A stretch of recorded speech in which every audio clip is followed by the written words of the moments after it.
This is an interview. None of this, you never see me do interviews on television. You don't see me, do you? I don't do them. You never see me guest on shows, do you? No. I don't do them. But I love radio.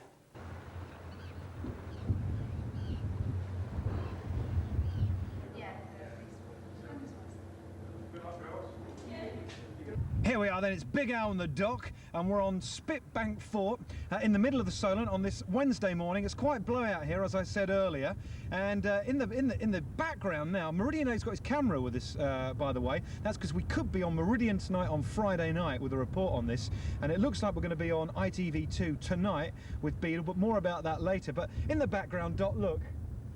Beautiful. The crossing of two White Link ferries.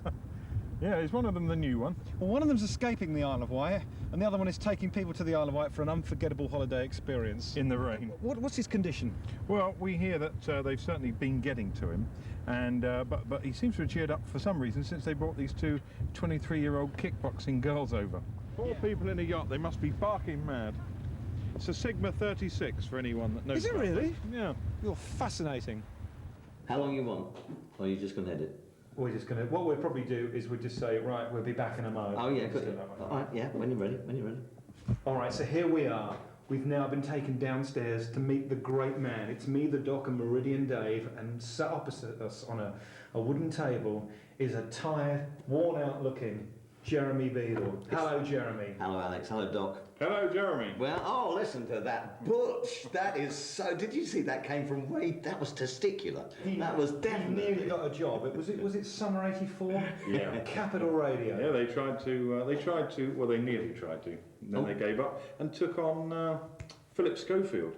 Oh no, I would have had you. And you got the same colour hair. I could have been. Yeah, exactly. No, but you. Philip's is a bit more even than mine. He's very pretty, Philip. But they were talking to me, and this is honestly true. They took on Philip Schofield and Nicky Campbell. Oh yeah, yes. They got their big break, and I went off and. Now he's my funeral business. Co-presenter. Oh, this isn't. There's no such thing as a co-presenter. And a holiday fill-in.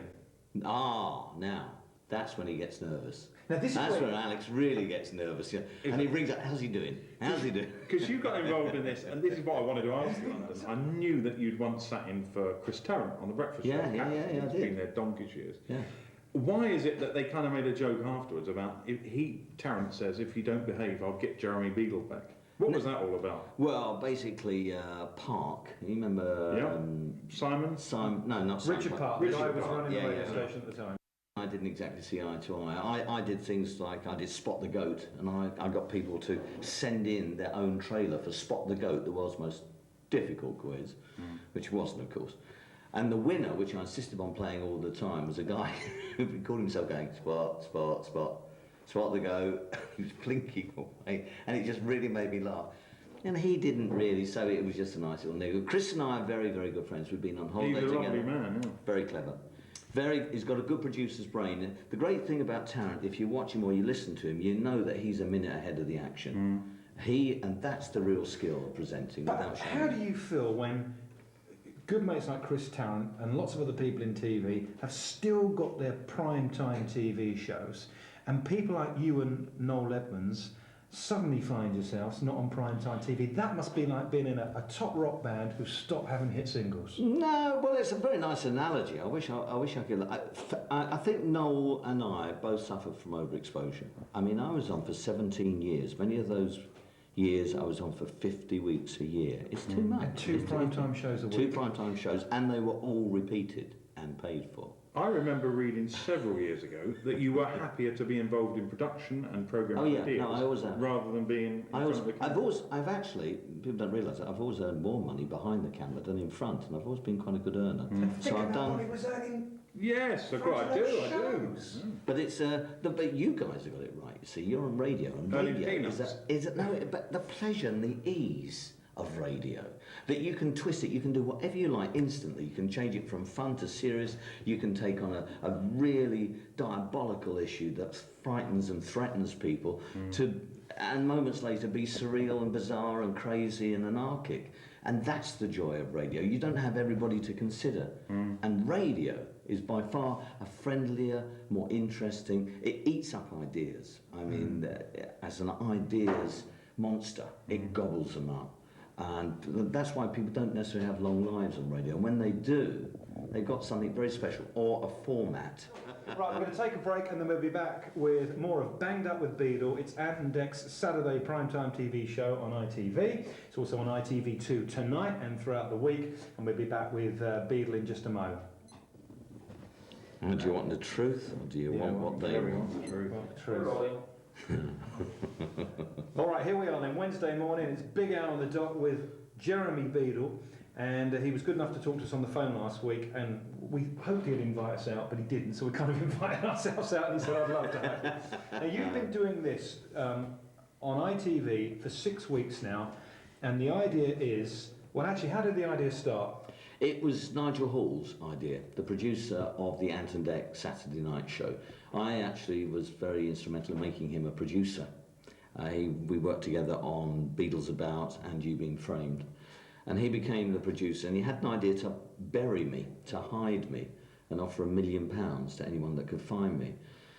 And I thought, I like Ant and Dec, and I like people shows, and I thought, So I went and discussed with the line producers, and I said, do you really think you can bury me and all the people that would be involved in the construction of such a sarcophagus?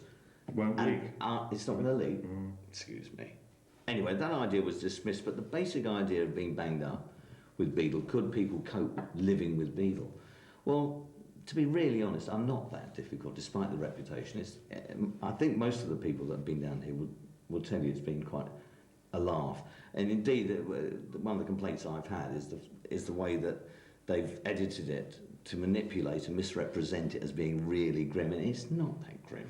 But if it's TV, aren't you meant to be playing the game? I mean, if they pay you the money and they say, look, the idea is that you're so unbearable that you're going to send these people around the bend, or the idea is just be nice to them, don't you kind of owe it to them to play the game? Well, no, I'll tell you why, because when it started out, it was a very confused idea, because there wasn't a format. They were given a week to prepare, and suddenly, was it reality television? They're saying about it was Irritating Man. Well, I'd never heard that one before. That's a good new one on me.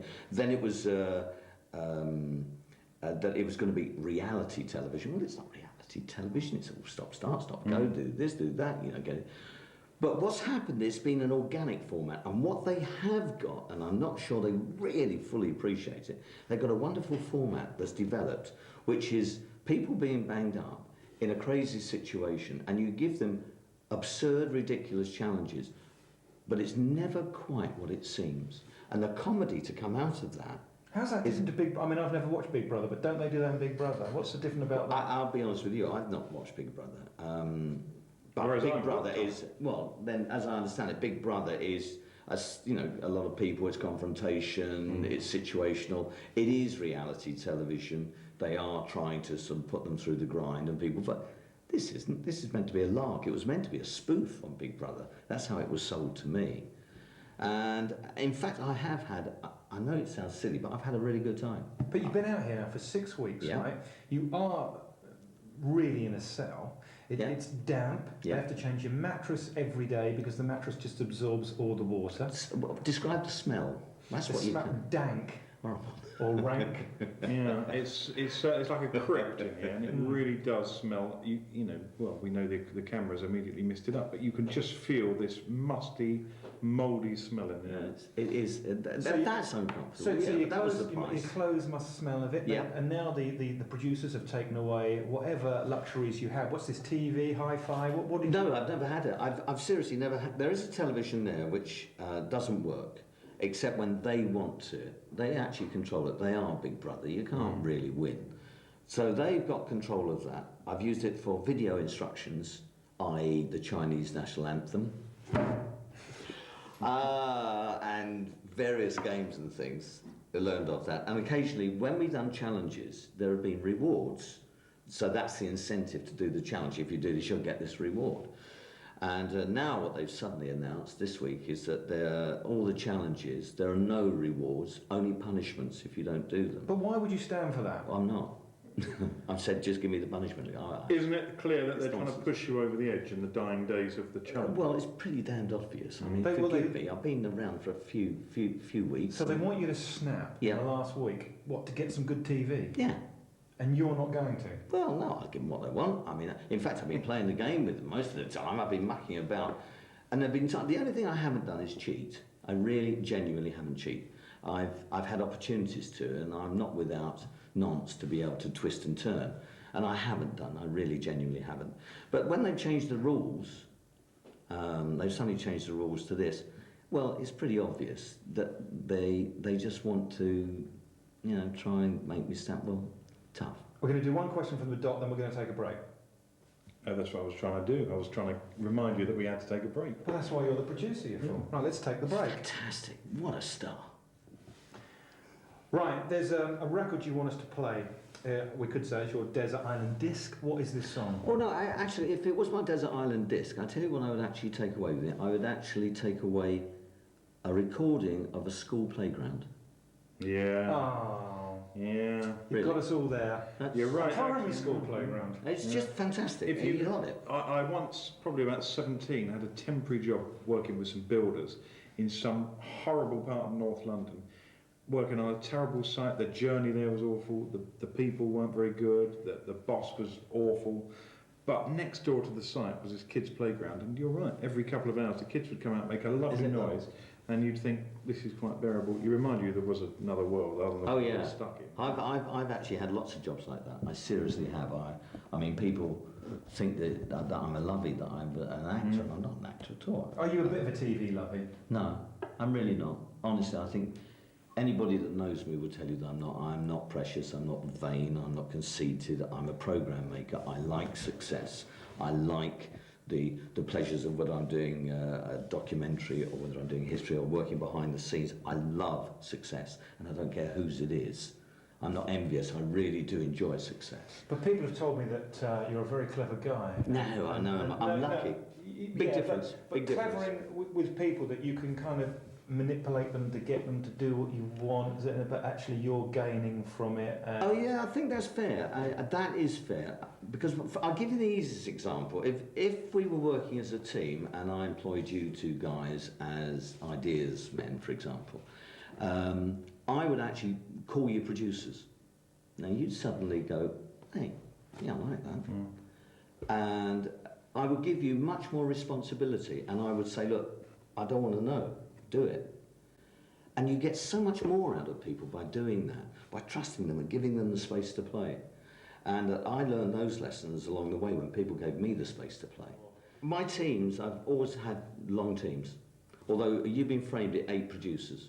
Producer could last on frame for about 2 years. But you know what? When I first watched You've Been Framed, a friend of mine vetoed it. They said, you've got to come and watch this show. And I remember watching it and getting a real belly laugh, and you think, I haven't laughed like that since I was at school. You know, you ached with laughter for the first few editions, and then I kind of thought, well, now what can they do that can make me laugh? And of course, when you watch it now, there are 2 or 3 clips that make you laugh, and I think we can probably all think of our favourite clip. Can you think of your favourite clip? Good one, Doc. I like that. What a hero. I'm not sure I can, to be honest, because I think they've gone the other way, and maybe you're going to come to this, that actually either you think the joy of watching it is trying to work out whether it was set up or not by whoever sent the thing in, whether they sent it in for that 200 quid, or whether you think, is that funny, laughing at some poor old lady falling into a, you know... Old ladies are funny. I tell you, 2 things that come out of Doc's comments there, and one for you there. One, I had a big row with one of the producers. In fact, on all the years I've worked, I won't produce myself, because the show's as good as its producer. They do the thinking for you, and you've got too many conceits and vanities that get in the way, even if you're not. So you need a clear producer. And this producer said back, we're not going to have any guys getting it in the ghoulies. I said, pardon? I said, no guys getting it. I said, sorry, I don't understand. I said, it's sexist. I said, I beg your pardon. I said, don't you understand that every man knows what it's like to get kicked down there, right? And we all go, ooh, like that, right? But every woman loves to see it. They love it. And that's the basics. I mean, when we first started Framed, I made certain rules. They were very, very simple. There were things like, I never wanted to see a baby with its head underwater. the picture. Absolutely. And if I have to explain that to you, then you're in the wrong show. What that means is that any shot that gives you that, no. There are a few on there now. You see toddlers falling over and falling off the tracks. Well, I mean, and different all of that. producers, different ideas. But you used to say at the beginning, in the very first series, you used to say, remember, no one was hurt making these. I tell you, true, and we went to a great deal of time and effort and expense to make sure that was true. And on one occasion, I was we had a break in the recording. We had a lot of people who sent in clips in the audience in those days. And I said, ladies and gentlemen, any questions? Well, what about people get hurt? I said, look, honestly, we always check. Anyone that we got a doubt on? I said, for instance, is there anybody here who was in one of those girls? You know, which one were you? I was in the bicycle, I went over there. Now, were you hurt? He said, no. And his mate next to him said, yes, you were. And I said, what? I said, well, he said, well, yeah, actually, I broke my wrist. I said, did you tell us that? He said, well, no, I didn't think you'd use the clip. I said, you're damn right, use the clip.